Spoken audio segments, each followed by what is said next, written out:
تو یہ ایک بہت بڑی زیادتی ہے۔ اور یہاں پہ یہ چیز میں کلیئر کرنا چاہوں گا کہ اس میں جو فوج ہے یا فوج سے ریلیٹڈ جتنے بھی ادارے ہیں ڈیفنس کے، وہ اس سے مستثنی ہیں، یعنی یہ جو پینشن ریفارمز ہیں یہ ان کے اوپر لاگو نہیں ہوں گی۔ ایک طرف سے تو اچھا ہے کہ جیسے فوج ہے وہاں پہ شہداء کی تعداد زیادہ ہوتی ہے، پھر کچھ ٹیکنیکل ادارے ہیں ایسے وہاں پہ بھی اسی طرح ایکسیڈنٹ وغیرہ ہوتے رہتے ہیں، تو ان لوگوں کے لیے یہ ایک اچھی چیز ہے۔ لیکن جو سول ہیں ان کے لیے بیچاروں ان کا کیا قصور ہے کہ ان کے لیے یہ کیا ہے؟ جیسے میں آپ لوگوں کو یہاں پہ بتاؤں کہ کافی سارے ایسے ادارے ہیں جو ڈیفنس کے انڈر آتے ہیں، لیکن ان کے جو رولز اینڈ ریگولیشنز ہیں وہ سویلین والے ہیں۔ جیسے پی ایف واہ میں خود وہاں پہ جاب کر چکا ہوں، تو وہ ڈیفنس کے انڈر ہے، لیکن وہ ہے ایک سول ادارہ آتا ہے، اس کو ڈیفنس کا نہیں کہا جا سکتا، لیکن وفاق کے انڈر وہ آتا ہے۔ تو یہ چیزیں ابھی تھوڑی سی کلیریفائی مزید بھی ہو جائیں گی، اس کے اوپر میں مزید بھی ڈیٹیلز آپ لوگوں کے لیے شیئر کروں گا۔ آگے چلیں تو دوستو یہاں پہ جو انہوں نے ایک پرسنٹیج رکھی ہے کہ جو ہر سال اضافہ ہوگا وہ 10% تک ہوگا، تو یہ بھی ایک زیادتی ہے کہ صرف 10% فکس کرنا ہے۔ مہنگائی کبھی کبھار 30% 40% تک بھی چلی جاتی ہے جیسے پچھلے سال تھی، تو یہ چیزیں جو ہیں یہ سرکاری ملازمین یا پینشنرز کے لیے اچھی نہیں ہیں۔ اب دوسری طرف آ جائیں تو جو ابھی یہاں پہ انہوں نے ملازمین کے ساتھ کرنا سٹارٹ کیا ہے کہ ان کو گولڈن ہینڈ شیک، اور اس کے علاوہ جو ان کو جبری طور پہ ایک سمجھیں کہ ریٹائر کرنے کی کوشش کی جا رہی ہے،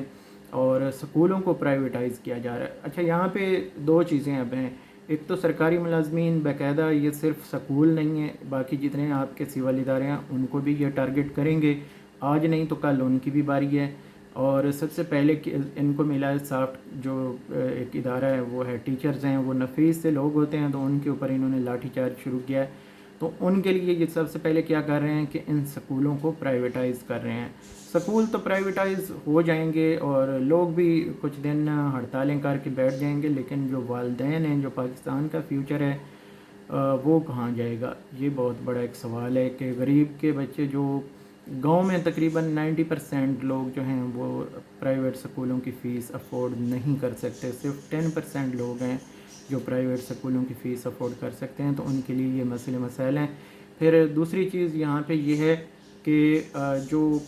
سٹیز میں اسپیشلی جو ہیں سٹیز میں تو لوگ پرائیویٹ سکولوں کو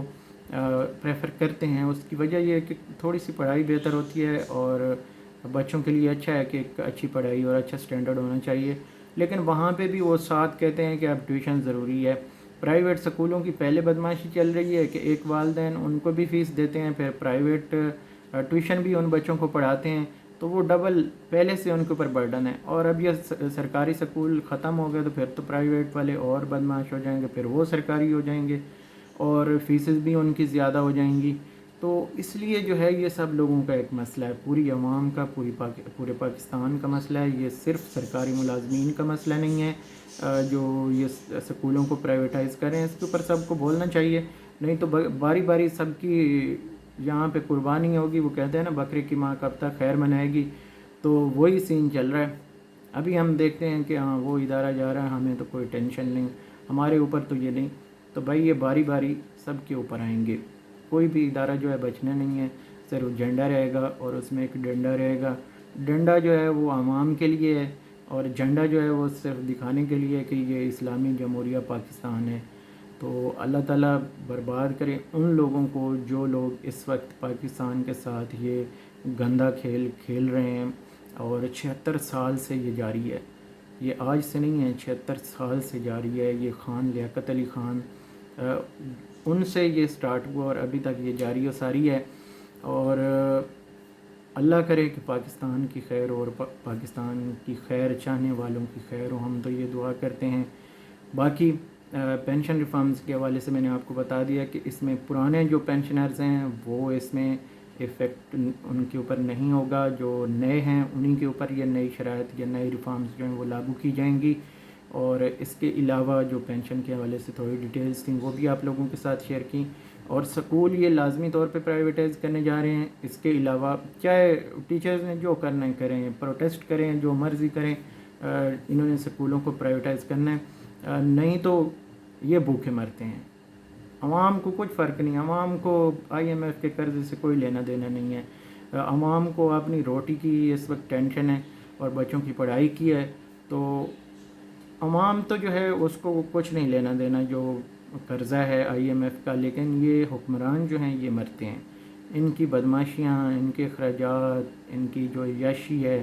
وہ ختم ہوتی ہے، تو ان لوگوں نے لازمی طور پہ کیا کرنا ہے، قرضہ لینا ہے IMF سے، اور IMF کی تمام شرائط انہوں نے ماننی ہیں، باشمول یہ کافی سارے اور بھی ادارے یہ پرائیویٹائز کرنے جا رہے ہیں، آنے والے دنوں میں آپ کو خبریں ملیں گی۔ تو یہ آج کا کچھ جو حالات حاضرہ ہیں پینشنرز کے حوالے سے، اور کچھ اور نیوز ہیں انشاءاللہ قومی بچت کے حوالے سے، اور کچھ ایسی سکیمز ہیں جن کے اوپر اگر آپ انویسٹ کریں تو حلال طریقے سے اچھی ارننگ کر سکتے ہیں، اس حوالے سے میں بہت جلد ایک ویڈیو شیئر کروں گا۔ میں کافی دنوں سے ریسرچ کر رہا ہوں، اور لازمی طور پہ آپ لوگوں کے لیے اچھی انفارمیشن آنے والی ویڈیوز میں ہوں گی۔ باقی یہ کہ جب بھی میں کوئی ویڈیو شیئر کرتا ہوں آپ لوگوں سے ایک ریکویسٹ کرتا ہوں کہ جب بھی کوئی ویڈیو شیئر کرتا ہوں آپ لوگوں کے لیے ایک شارٹ لسٹ میں بچت اسکیموں کو کر کے آپ لوگوں تک پہنچا دیتا ہوں، اور مزید اس کے اوپر آپ بھی کام کیا کریں، تسلی کریں۔ اگر آپ کو لگے کہ میں صحیح انفارمیشن آپ لوگوں تک پہنچا رہا ہوں تو پھر تو ویڈیو کو لائک کرنا اور چینل کو سبسکرائب کرنا بنتا ہے، اگر انفارمیشن صحیح نہ ہو تو پھر آپ کی مرضی ہے۔ یہاں پہ یہی میں آپ لوگوں سے کہوں گا کہ تھوڑی سی ریسرچ، تھوڑی سی انفارمیشن آپ بھی کلیکٹ کیا کریں، تو آنے والی جو ویڈیوز ہیں ان کو لازمی دیکھیں، پورا دیکھا کریں ویڈیو کو تاکہ پوری چیزیں سمجھ آئیں، اور اینڈ تک جس بندے نے ویڈیو دیکھی ہے ان کو میں اپنی طرف سے سلوٹ کرنا چاہوں گا، اور اس ویڈیو کو یہاں پہ ختم کروں گا۔ اگلی ویڈیو تک مجھے دیجیے اجازت، اللہ حافظ۔